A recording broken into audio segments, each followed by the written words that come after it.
خۆشەویستانی کورسات نیوسڵاوتان لێبێ لەگەڵ هاوکارانم بەیەکەوە بەرنامەیەکی دیکەی پانۆراماتان پێشکەش دەکەین. تەنها دوێنێ نزیک بە 10 بەرپرسی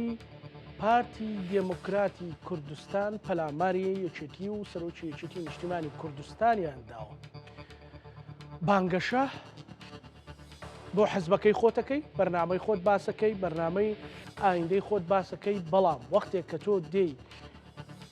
لە بەرامبەرەکەت هیچ شتێک قبول ناکەی، ئەمە نە لە چوارچێوەی دێموکراسیدایە و ئەمە نە لە چوارچێوەی کاری پێکەوەیدایە، بەڵکو تۆ ئەتەوێ بە هەمووان بڵێ کە دەبێت تەنها من هەبم، ئەو منە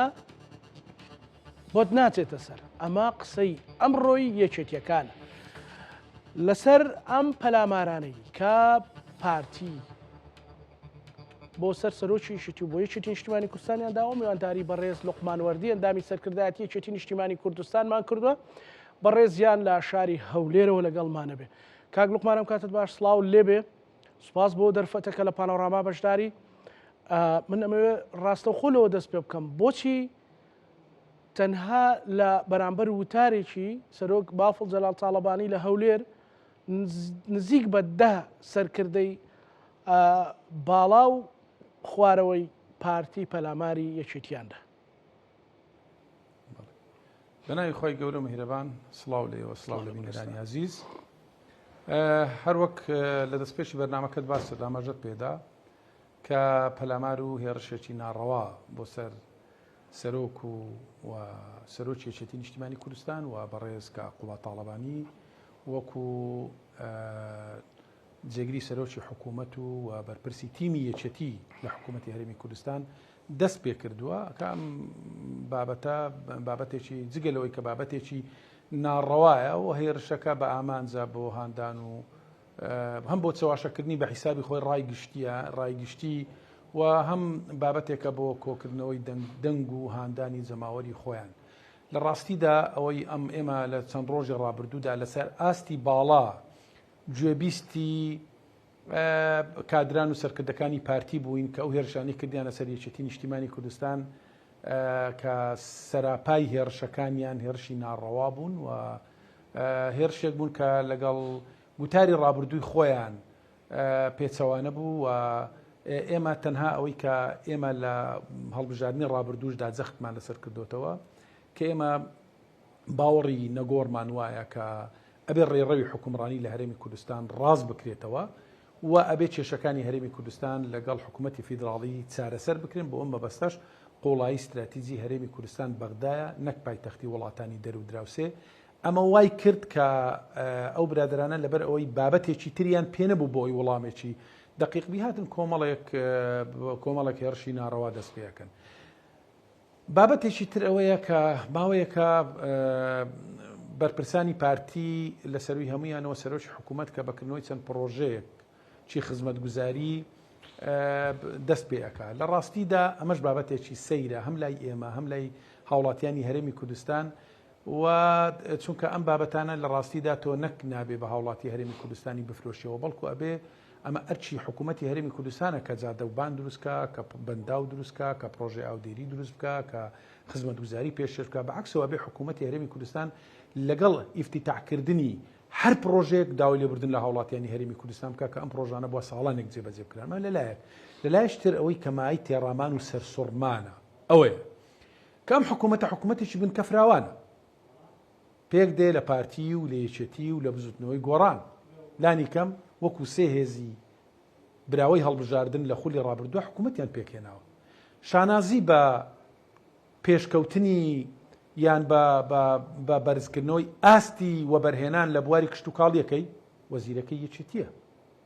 شانازی بەکردنەوەی ڕێگاوبانەکەی وەزیرەکەی بزوتنەوەی گۆڕانە. شانازی بە دروستکردنی پۆند و بەنداوەکەی لە هەرێمی کوردستان وەزیرەکەی یەکێتی نیشتیمانی کوردستانە. شانازی بە پێشکەوتنی ئاستی پیشەسازی و وەبەرهێنانەکەی لە بواری پیشەسازی وەزیرەکەی بزوتنەوەی گۆڕانە و جێگرەکەشی یەکێتی نیشتیمانی کوردستانە. بینی ومانە لەکردنەوە یەکێک لە پرۆژەکان باشە ئەوە جێی سەرنجە کاک لوقمان، یعنی ئێستا ئەو زادانی ئەکرێتەوە کەچی چی قڵدانەیان بە هەولێری گۆتنی سیقە تۆرەیان هێندە بچووکە بەکردنەوەی جادەیەک لە کۆیە بە شێوەیە کەراسان بوون کە لە ئاستی هەرە باڵا بێنە سەرخەت و بابەتەکە بکەن بە بابەتێکی حیزبی. لە ڕاستیدا کە ئەوەی ئێمە تێبینیمان لەسەر ئەم حکوومەتە هەیە، ئەوەی کە ئێمە بڕوامان بەم دەسەڵاتە نییە، کە ئێمە پێمان وایە ئەم دەسەڵاتە ناعەدالەتی ئەکا، ئەوە ڕەنجی داوەتەوە. ئەمە لەم هەڵبژاردنا بەڕون و ڕاشکا و لای هاوڵاتیانی هەرێمی کوردستان دەستەکە کەشف بووە. شانازی بە چی واکرێ؟ شانازی بەکردنەوەی چەند پرۆژەیەکەوە ئەکرێ کە ئەم پرۆژە لەسەر داهاتی ئەم قوتی ئەم میلەتەیە. شانازی ئەم حکوومەتە بە چی واکە؟ بە بڕینی دووسێ موچەی ساڵانەی فەرمانبەران و خواردنی موچەی فەرمانبەران. شانازی بەوەکە کە لە ساڵی 2016ەوە پلە بەرزکردنەوەی فەرمانبەرانی هەرێمی کوردستان پلە بەرزکردنەوە بۆ فەرمانبەران نەکراوە. شانازی بەوە کرێت کە دامەزرانن لەسەر بنەمای حیزبیە کە کرێکارێک ئەگەر وەلا و تەسکەی حیزبی دەسەڵاتداری پارتی نەبێ شانسی ئەوەی نابێت کە کرێکاریەکی ئاسایی دەستکەوێ. ئەمانە شانازین، ئەمانە بێ داوای لێبوردن بکەن. بەڕای من ئەم دۆخەی ئەمڕۆ پارتی و سەرکردایەتی پارتی دروستی کردووە لە پێناو کۆکردنەوەی چەند سەد دەنجێکی زیاتر یان 2 کورسی زیاتر ئەمە ناهێنێ. ئەو عراقی کە ئەوان بە فاشیزمیان حیسابە کرد، ئەو بەغدایی کە ئەوان پشتیان تێئەکرد، ئەو بەغدایی کە ئەوان هەموو هەڕەشە پێەکەن، ئەمە دێنێت کە تۆ بێی ڕیزەکانی ناوماڵی خۆت لەتکەی حکوومەتەکەت کۆی پرۆژەکانت بەدەستکەوتی حیزبی بکەی لە پێناوی زیادکردنی کورسیەک یان 2 کورسی لە ئەنجومەنی نوێنەرانی عێراق کە من دڵنیام زیاد ناکە، چونکە هاوڵاتیان زۆر لەوە هوشیارترن. باشە کاک لوقمان، سەرنجی کیلۆمەترێک ئەمە دەزانم لە شوێنێک کە ئەمڕۆ جادەیەک لە حاجۆمەران ئیفتیتاح کرا 14 ساڵە 2 کیلۆمەتر جێبەجێ کراون. ئەمە شانازی نییە، ئەمە بێت داوای لێبوردن لە خەڵکی بکرێ لەگەڵ ئیفتیتاحکردنی ئەم جادانە. ئەم حکوومەتە حکوومەتێکی هاوبەشە، ئەم حکوومەتە پێک دێ لە نێوان 3 حیزب. بۆیە ڕەوایە ئاخر ئێمە کە ئەڵێن ئێمە شەریک نین، ئێمە بە حکوومەتێک ڕازی نابین کە شەراکەتێکی ڕاستەقینە نەبێ، ئەمە هۆکارەکەیە. دەبێ حیزبەکان حیبەکان شەریک بن، بەڵام لە دەستکەوتەکان تەنها بۆ جەنابی سەرۆکی حکوومەت بێ. باش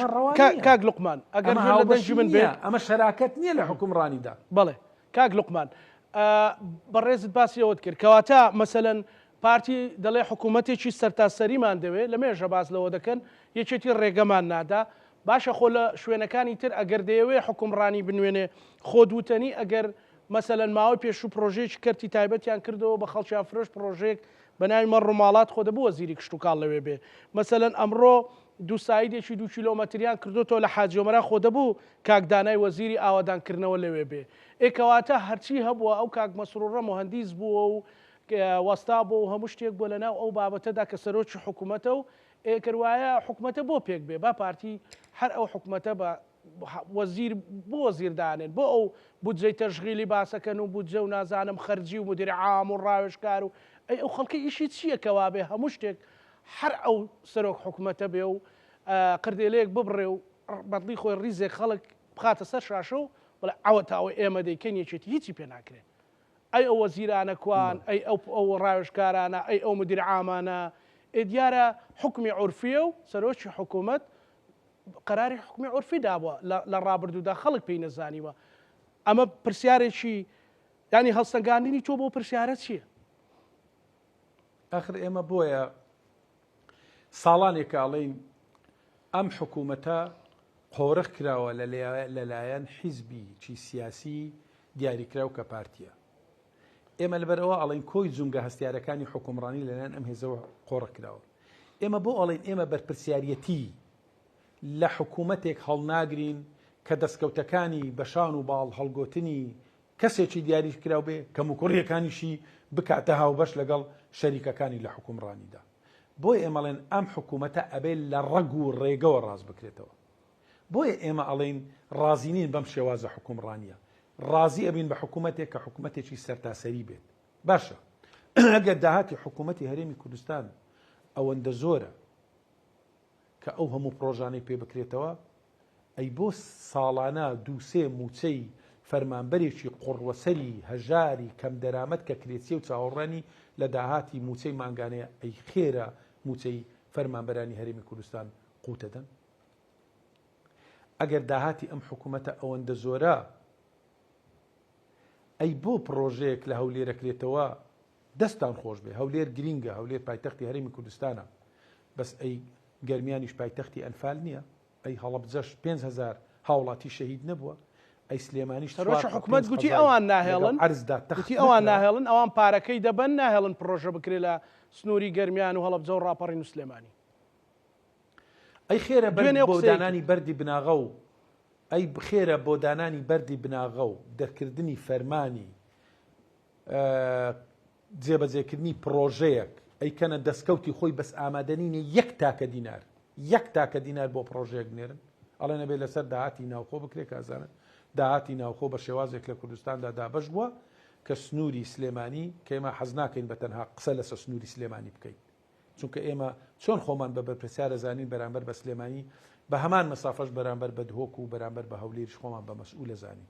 بەڵام ئەوەی کە کوردستان لەتەکە، ئەوەی کە جیاوازی کۆمەڵایەتی دروستەکە، ئەوەی ناکۆچیەکان قوڵەکاتەوە ئەم سیاسەتە سەقەتەیە کە ئێستا حکوومەتی هەرێمی کوردستان پیادەیەکە کە ڕەنجیشی دایەوە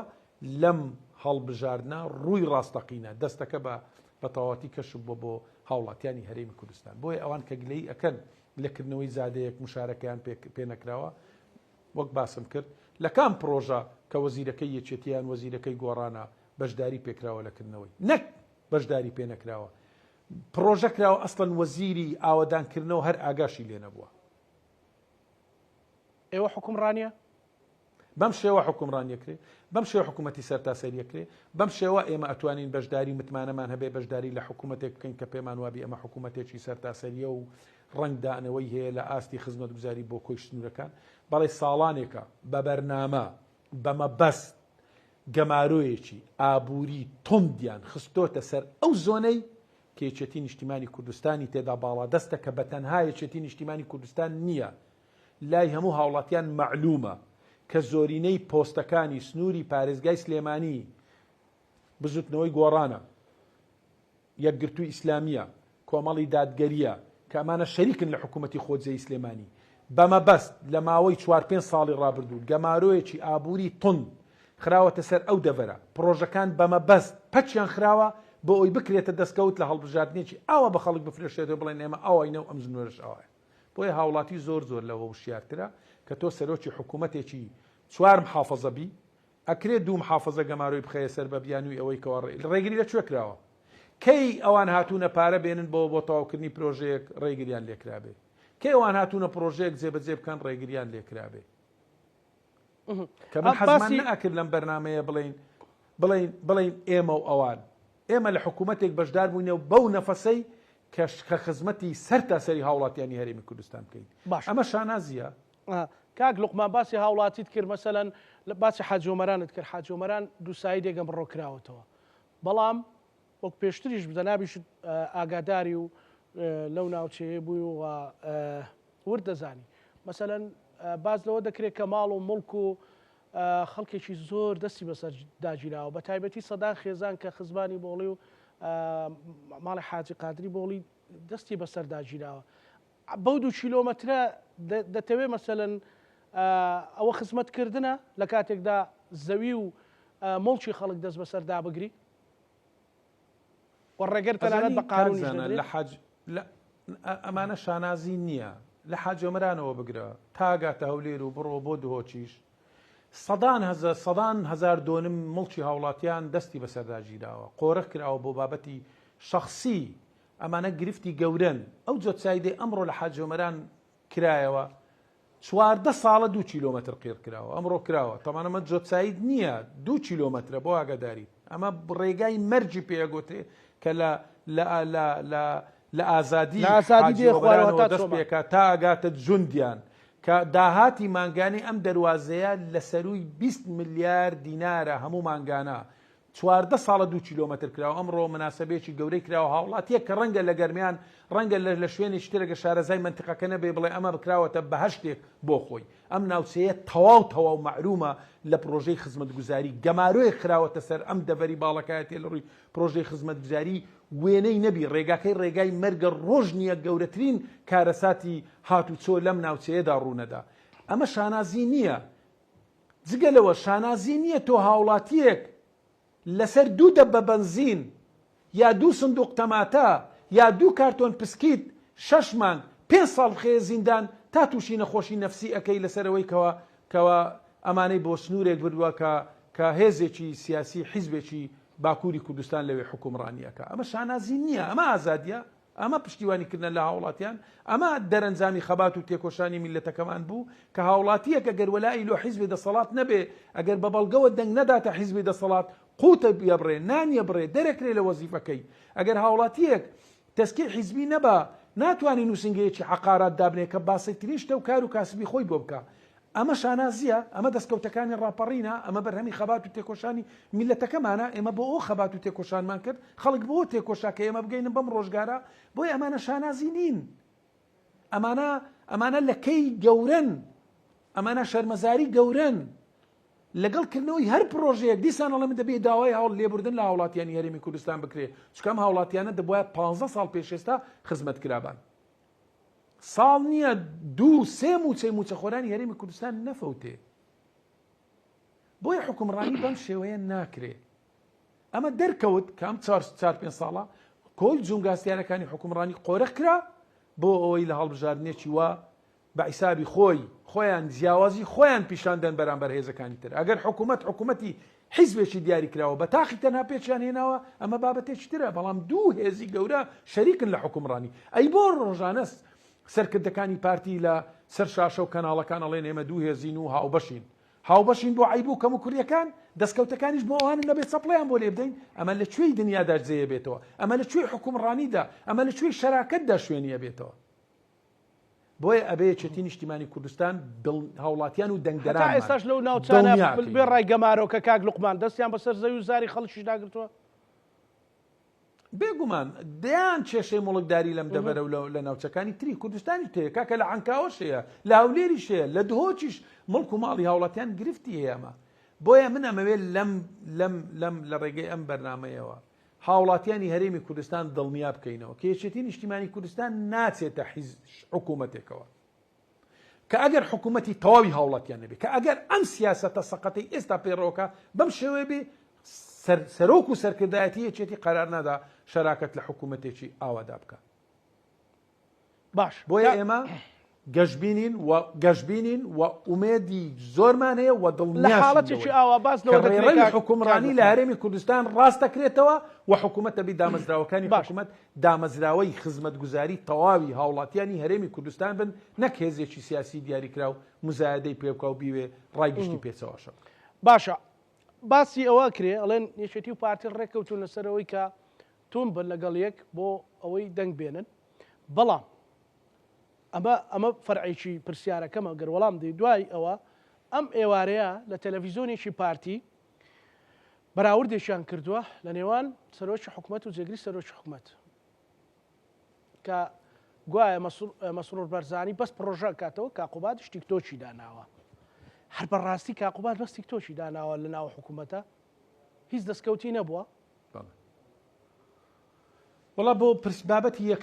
یەکەم ئێمە هیچ ڕێکەوتنێکمان نییە. ئێمە ئەو خیتابەی کە لە هەڵبژاردننی پەرلەمانی کوردستان ڕامانگەیان ڕاستکردنەوەی ڕێڕەوی حکومڕانی و شەراکەتی ڕاستەقینە و حکوومەتە بێ حکوومەتی هاوڵاتی بێ و داهاتی هەرێمی کوردستان لە هەر کوێیەک بێ سەرچاوەکەی هەرچیەک بێ ئەبێ لێ خەزێنە کۆ بکرێتەوە و بێکسانی دابش بکرێت بەسەر تەواوی شار و شارۆچکەکاندا و ئێمە لە حکوومەتێکدا شەریکە بین کە خۆمان بەبەرپرس زانین بەرامبەر بە هاوڵاتیەک لە گەرمیان و لە زاخۆ بە یەک مەسافە. بۆیە مصڕین لەسەر ئەم دروشمەمان و لەم هەڵبژاردنەش دیسان تاکیدمان لەوە کردوتەوە کە قوڵایی استراتیژی هەرێمی کوردستان بەغدایە. ئێمە هێزی خەڵکی کوردستانی لە بەغدا ئەو هێزەین کە داکۆچیمان کرد لەوەی کەوا لەبێت لەگەڵ بەغدا ڕێکەوین. ئەگەر ئێمە دوای دروشمەکانی ئەوان بکەوتباینە ئەبوایە کشابەوە هەرێمی ئێمە کشابینەوە لە بەغدا هەرێمی کوردستان و فراکسیۆنە کوردستانەکان کشابانەوە کە ئەو کات هەرێمی کوردستان بەرەو تونێلێکی تاریک ئایندەی خەڵکی کوردستان بەرەو ئایندەیەکی نادیارە ڕۆی کە ئابووری هەرێمی کوردستان بە جۆرێک وێرانە بوو کە ئێستا ئێمە لە خۆناغێکی تردا بووین. بەڵام بە پێداگرتنی سەرۆک و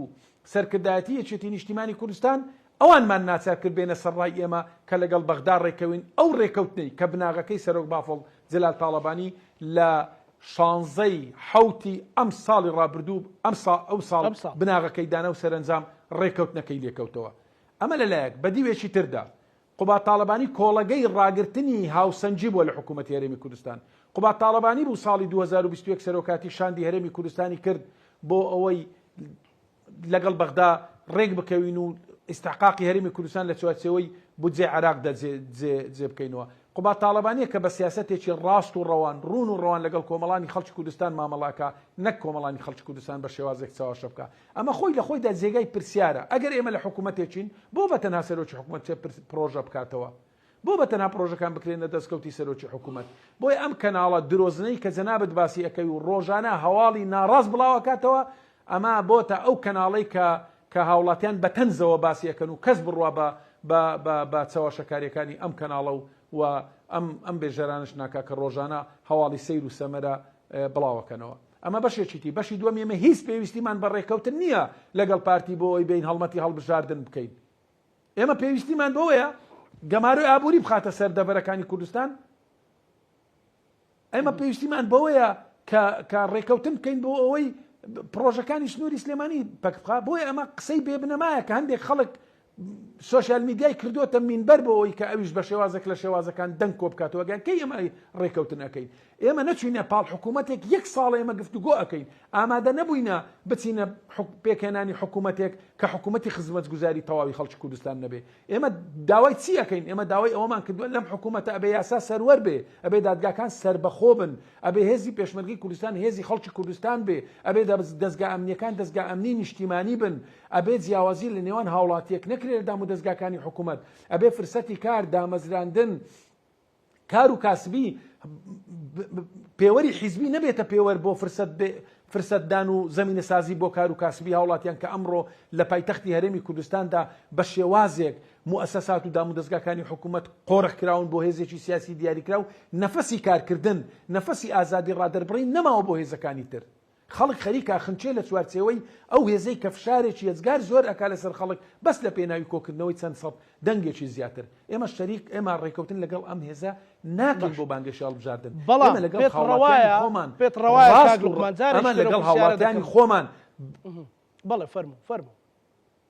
ئێمە لەگەڵ هاوڵاتیانی خۆمان ڕازگۆین، دروشمەکانمان ڕازگۆن بە زمانێکی سادا بە زمانێکی پاراو لەگەڵ هاوڵاتیانی خۆمانە دوین. ئەڵین هاوڵاتیانی خەڵکی کوردستان ئەو حکوومەتەی کە یەکێتی نیشتیمانی کوردستان ڕووبارێک خوێنی لە پێناوداوە،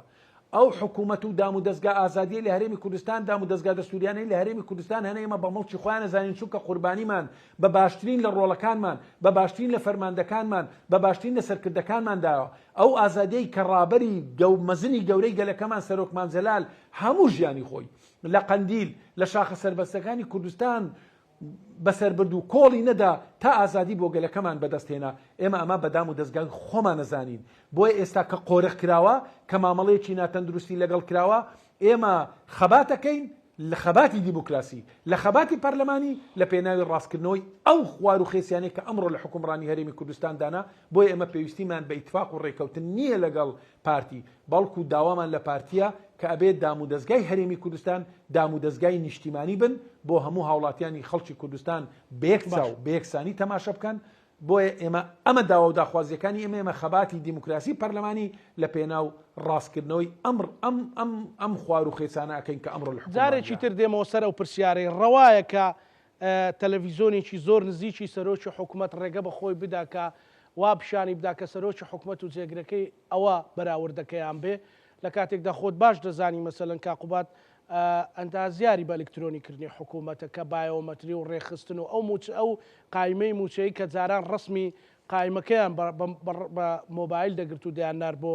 بەغدا ئێستا هەموو بە پەیڕۆڵ و بەوە دەڕوا دەیان کاری دیکەش ڕەنگە لای جەنابەت معلوم بێ هەم پەرلەمانتار بووی و هەم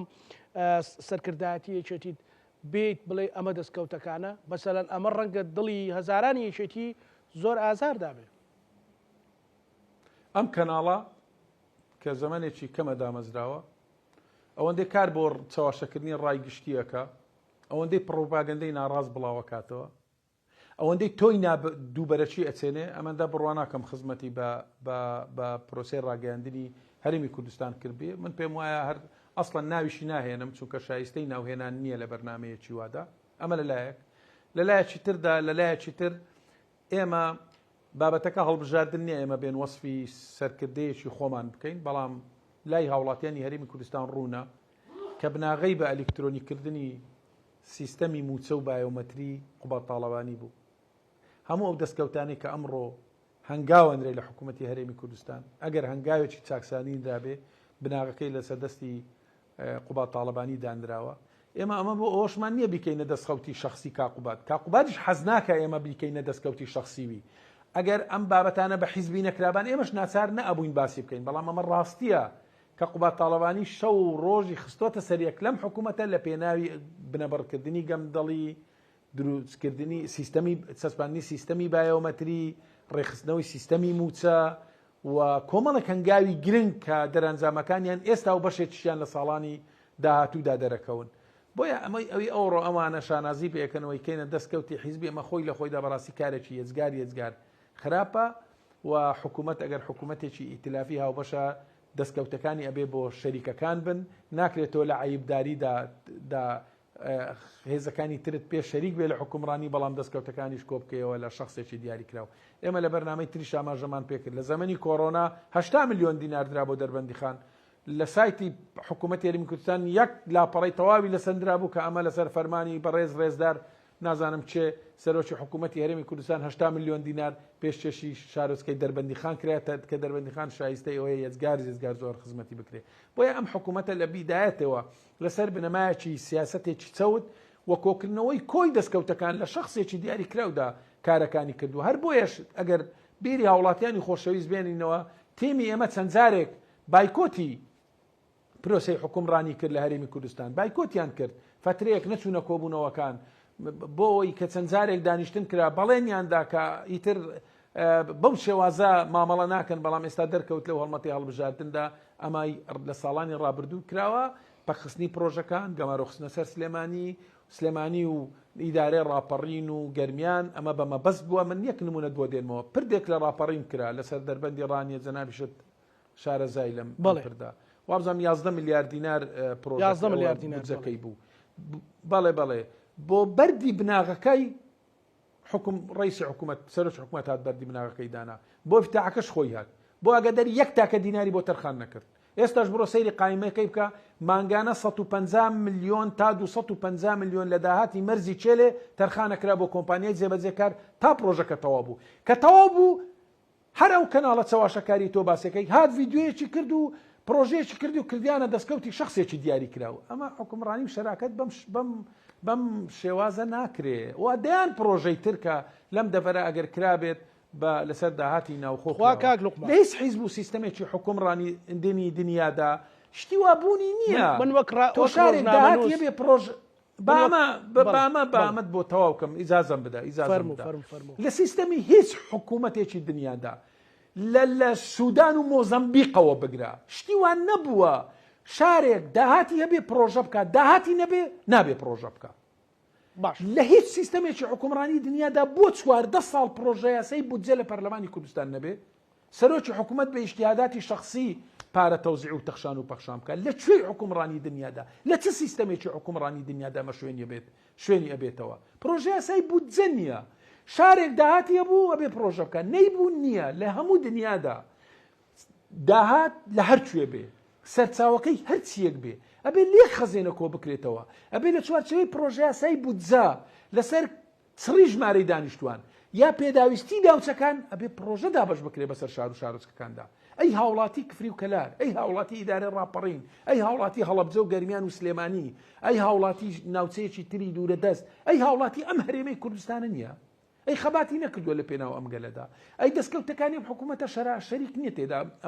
ئەم میلەتە چۆنە بێت تۆ گەمارە و بخەیە سەر و شانازیش بکەیت باش بۆیە ئەمە بە بەرنامە کراوە ئەیەکێتی نیشتیمانی کوردستان بە هیچ شێوەیەک نابێ بچێتە ناو حکومڕانیەک بەم شێوەیە نابێ بچێتە ناو حکومڕانیەک کە ئەمە دەرەنجامەکەی بێت چونکە ئەمە سیاسەتەکان دەستەکەیان دەمێکە بۆ ئێمە کەشف بووە بەڵام بۆ هاوڵاتیانی هەرێمی کوردستان کەشف نەبوو بەڵام ئێستا من پێم وایە لەم هەڵبژاردنەدا ڕۆ ڕاستەقینەکە دەرکەوت هاوڵاتی توانێت قەرار بدا کە ئایا یەکێتی نیشتیمانی کوردستان ساڵانێکە هاوارەکە کە ئەبێ ڕێڕەوی حکومڕانی لە هەرێمی کوردستان ڕاست بکرێتەوە کە ئێمە ناچینە ناو حکوومەتێک ئەگەر شەریک نەبین هاوبەشی بەشداری قبول ناکەین ئەبێ هاوبەش بین ئەبێ شەریک بین شەریک بۆ حیزبی نا بۆ دەستکەوتی حیزبی نا شەراکەت لە پێناوی خەڵک لە پێناوی عەدالەت لە پێناوی تەوزیعکردنی داهات بە یەکسانی لە پێناو ئەوانەدا بۆیە ئێمە دەمێکە گوێبیستی کۆمەڵێک قسەی زۆر بێ بنەمابین لەم ڕۆژانەی ڕابردوودا گوێبیستی برادێک بووم کە پێشووتر جێگری سەرۆکی پەرلەمان بوو قسەی زۆر سەیر و سەمەرەیە کرد ئەو کاتی خۆشی خەنجەری هەڵکێشا وتی کۆمیسیۆنی هەرێمی کوردستان کاراکەمەوە فراکسیۆنی یەکێتی لێ هاتە دەست و کۆمیسیۆنەکەی نەک کارانە کرد سەری کۆمیسیۆنیشی خوارد سەری 11 کورسی کۆتای پێکاتەکانیشی خوارد کە لە محکەمەی فیدراڵی 2000 بڕیار درا هەرێمی کوردستان بۆ چەند بازنەیەک و کورسی کۆتای پێکاتەکانیشی سەری خوارد بۆیە من ئەو قسانە بمێم وایە هەم ئەم بەڕێزانە لای خەڵک مێژوو سابقەکەیان ڕوونا هەم قسەکانیشیان هێندە بێ بەرنامەی هاوڵاتی نەک بڕوانەکە بەڵکو گاڵتە جاڕیشی بەم قسانە دێ باشە کاک لوقمان من وەکو ڕۆژنامە نووسێک پێشنیازێکتان بۆ دەکەم بۆ ئێوە لە سەرکردایەتی یەکێتی نیشتیمانی کوردستان مادەمەوەندە دڵیان خۆشە بە قردێ لە بڕین و 2 کیلۆمەتر بە 200 کیلۆمەتر پیشانی خەڵک دەدەن تخوا قردێلەیەکیان بۆ بەستن بۆ ڕێگای کۆیە هەفتەیە کە مێشی ئەو خەڵکیان هێناوەتە خوارەوە لەبەرەوەی قردێلەکەیان نەبڕیەوە دەبابێ بیبڕێ لەو ڕۆژانەش 100 مەتریەکە بەشێکی 26 کیلۆمەتری دەکرێتەوە تخوا بانگێشتی کەن بابێ قردێلەی ئەوێش ببڕێ هەر ئێوە پیشانی دەن با حکوومەتەکە سەر تاسەری مادەمەوەندە دڵی بە قردێلە بڕین خۆشە یعنی لە کاتێکدا هاوڵاتی هەرێمی کوردستان خۆتوتەنی موچەی نیە یعنی لە تورکیا لە باکووری کوردستان کە خەڵک ڕۆژانە خەڵک لە زیندانە بە ئێستا شەوار چەندە پرۆسی ئاشتیە لە ئێران کە پێمان دووش بنە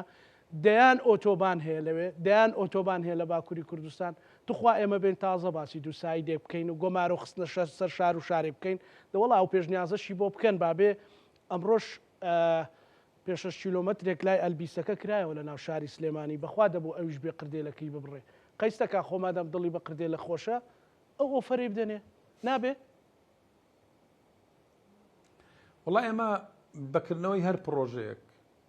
دڵمان خۆشە لە هەر شار و شارۆچکێکی کوردستان بێت بەڵام ئامانجەکەی خزمەتکردنی خەڵکی کوردستان بێت نیەتێکی خراپی لە پشت نەبێ لەتکردنی هەرێمی کوردستان نەبێ چاواشەکردنی خەڵکی کوردستان نەبێ و من پێم وایە ئێستا ئێمە لە هەڵبژاردننی لە هەڵمەتی هەڵبژاردننی پەرلەمانی عێراق داینە ئێمە دوو جەب هەبووینە پێشی دوو بەرە بووینە پێشی بەرێک کە یەکێتی نیشتیمانی کوردستان ڕابەرایەتی کردیە پێداگر بووە قەناعەتی نەگۆڕی وا بووە کە ئەبێ لەگەڵ بەغدا ڕێککەوین کە ئێمە ئیتیهامەکراین بەوەی کە عێراق چین بە جۆرێک لە زێرەکان کە ئەمە ڕێگە ڕاستەکە بوو پێمان وا بوو نابێ سەرکێشی بەقوت و ژیان و گوزەرانی خەڵکی کوردستان بکرێ خەڵکی لاکە ماندووە ئەبێ بچین لەگەڵ بەغدا ڕێککەوین ئەمە بەرەیە یەکێتی نیشتیمانی کوردستان قیادەی کردووە و وەنەشمان شاردوێتەوە بەرەی دووەمیان کە هەمیشەی گووە کشەینەوە هەڵوێست وەرەگرین عێراق غەدرمان لێەکە لەگەڵمان ڕێک ناکەوی ئەمەش پارتی قیادەیە کرد بۆی ئێستا کە هەڵبژاردنە بۆ پەرلەمانی عێراق کە ئەیویست سەرکێشی بەقوت و ژیان و گوزەرانی خەڵک بکات دۆخێک بێنێتە پێشێ لە بەغدا بکشێتەوە کە ئایندەی بەرەو تونێلێکی نادیار و تاریک هەرێمی کوردستان بەرێ ئێستا هاوڵاتیانی هەرێمی کوردستان هەردوو بەرەیان لە بەردەم ڕوونە هەردوو بەرەکە بۆ شاردنەوەی ڕووی ڕاستەقینەی خۆیان خەڵکی کوردستان بە بابەتێکی ترەوە سەرقاڵەکەن ئەمە هەڵبژاردننی پەرلەمانی کوردستان نییە ئەمە هەڵبژاردننی پەرلەمانی عێراقە بۆی خەڵک ئەبێ پشتیوانی لە یەکێتی نیشتیمانی کوردستان بکات چونکە یەکێتی نیشتیمانی کوردستان بووە کەوای کرد ئەم ڕێکەوتنە کە کراوە کە ئێستا بە جۆرێک لە جۆرەکان لەگەڵ ئەوەشدا کە دوو موچە لە دواوەی عێراقین بەڵام بە شێوەیەک لە شێوازەکان موچە دێت ئەمە فەزڵەکەی دەستکەوتەکەی شانازیەکەی بۆ یەکێتی نیشتیمانی کوردستانە گەڕێتەوە و ناشی فرۆشینەوە بەسەر خەڵکدا ئەرچی ئێمە بووە ئەرچی ئێمە هێزێکین خۆمان بە بەرپرسە زانین بەرامبەر بە هاوڵاتیانی هەرێمی کوردستان ئەو هێزەی کە ئەویست سەرکێشی بە موچەی خەڵک بکە ئەو هێزەی کە ئەویست عینادی بکە کە لە ڕقی بکە لەگەڵ بەغدا تێکی بدا پارتی بووە بۆیە ئەرچی خەڵکی کوردستانە لەم هەڵبژاردنە پارتی سزا بدەن و پشتیوانی لە یەکێتی بکەن بۆی ئەم ڕەئیە ئاراستەیە کە ئەوێ لەگەڵ بەغدا ڕێککەوێ ئەو ئاراستەی کە یەکێتی نیشتیمانی کوردستان سەرۆکایەتیەکە و ڕێبەرایەتەکە کامانەوێ مافە جێگیرەکانمان لە دەستوری عێراقدا چەسپیۆکانمان لە دەستوری عێراقدا جێبەجێ بکەین لە چوارچێوەی دەستوردا زەمانەتی مافەکانی خەڵکی کوردستان بکەین ئەمە یەکێتی نیشتیمانی کوردستان ڕێبەرایەتێکە بۆیە ئەبێ هاوڵاتی لە نێوانی ئەم دوو بەرێدا خۆی ساخکاتەوە پشتیوانی لە بەرەی یەکێتی نیشتیمانی کوردستان بکە کە داوا و داخوازیەکانی لە دەستێکی ئەمینن لە بەغدا بەرەکەی دیش دیارە خەڵک بە قرتاوکردنی 2 کیلۆمەتر و بەکردنەوەی پرۆژەیەک کە وەزیرەکانی یەکێتی و وەزیرەکانی گۆڕان خاوەنی بیرۆکەکەی بوون لە حکوومەتی هەرێمی کوردستان ئەوێ دەستکەوتەکەی بکاتە خۆی یەک وەزیری شەراکەت پێ ناکە هاوبەشی پێ ناکە ئەگەر ئەوان گلەی ئەوەکەن لەکردنەوەی زادەیەک لە کۆیە هاوبەشیان پێ نەکراوە و سیقەتۆریان هێندە بچووک بە هەندە بچووک بوو تەحملیان نەکرد دەیان لێدوانیان لەسەردا هەفتەیەکە ئەی خێرە وەزیری ئاوەدانکردنەوە کاکە ئێمە ئەوە گریمان ئێمە و پارتی دوو هێزی منافسی یەکی ململانەیەکەین لەسەر حکومڕاندا ململانەیەکەین لەسەر زیاتر خزمەتکردنی خەڵکدا لەگەڵ پارتی ئێمە لە ململانی داین ئەی بخۆ وەزیری گۆڕان هەر ئەسڵان ئەمڕۆڵێ هەر ئێمە دەنگ نادەین لە هەڵبژاردن ئەی خێرە بەشداریان بەو فەقیرە نەکرد وەزیرەکەی ئاوەدانکردنەوە قردێلەیەک ببڕێ هەر ڕابوەستێ لە ڕسمێک دەرکەوێ ئەی وەزیری ئاوەدانکردنەوە نییە بۆیە ئەمەم پرسیار هاوڵاتیەکە هاوڵاتی زۆر لەوە وشیارترە ئەم وەزیری ئاوەدانکردنەوە لێک پرۆژە بەشداری نەکردووە خۆیان هەر دەنجیش نادەن ئەمڕۆ ڕایان گەنەوە بەشداری هەڵبژاردن ناکەین گریمانەوەن لە دەنجی یەکێتی ئەترسن لە هێزی یەکێتی ئەترسن لە دەنجی زوڵاڵی یەکێتی ئەترسن لەو پشتیوانیە بەهێزە و عیلاقاتە بەهێزەیە یەکێتی ئەترسن کە یەکێتی سەنگەری مەسلحەتی هاوڵاتی بەرنادا و ئێوێ لە بەغداوە کێشەکانمان چارەسەر بکەین نەک لە ئەنقەرە و لە تورکیا لە بەغدا چارەسەری کێشەکانمان بکەین بەڵام خۆ گۆڕان مشکلی نییە بۆ بەشداری بۆوان ناکەن لە کردنەوەی پرۆژەیەک لە پرۆژەکان زۆر باش بەردەوامە بنەوەی یەکێتی ئەگەر هێزی تۆین لە بەغدا بەهێزەوە بەهێزی و دەنجی خەڵک پشتیوان بەخوای گەورە سەرکەوتوو بن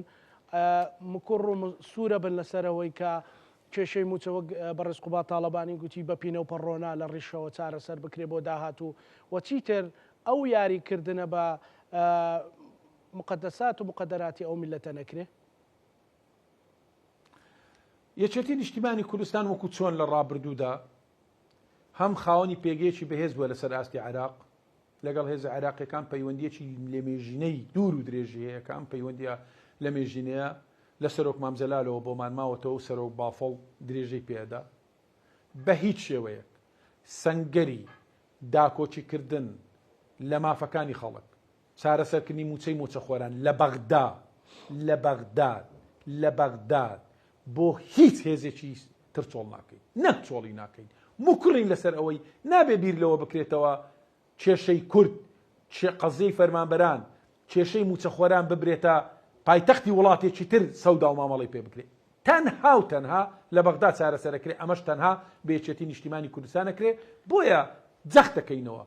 لیستی 222 لیستی هێز و سنگ و قووەتی خەڵکی کوردستانە لە بەغدا و ئێمە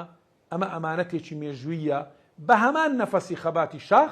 خەباتی مەدەنیەکەین بۆ چەسپاندنی مافەکانی خەڵکی کوردستان بەڵێ زۆر سپاس بۆ بەڕێز لوقمان وەردی ئەندامی سەرکردایەتی یەکێتی نیشتیمانی کوردستان سپاس کاک لوقمان کە لە هەولێرەوە لەگەڵمان بووی بە هیوای سەلامەتی و سەرکەوتن بینەرانی خۆشەویست لەگەڵ هاوکارانم بەیەکەوە پانۆڕامای ئەم شۆمان پێشکەش کردن لەوە شەمانەتی خوای گەورە بن خواتان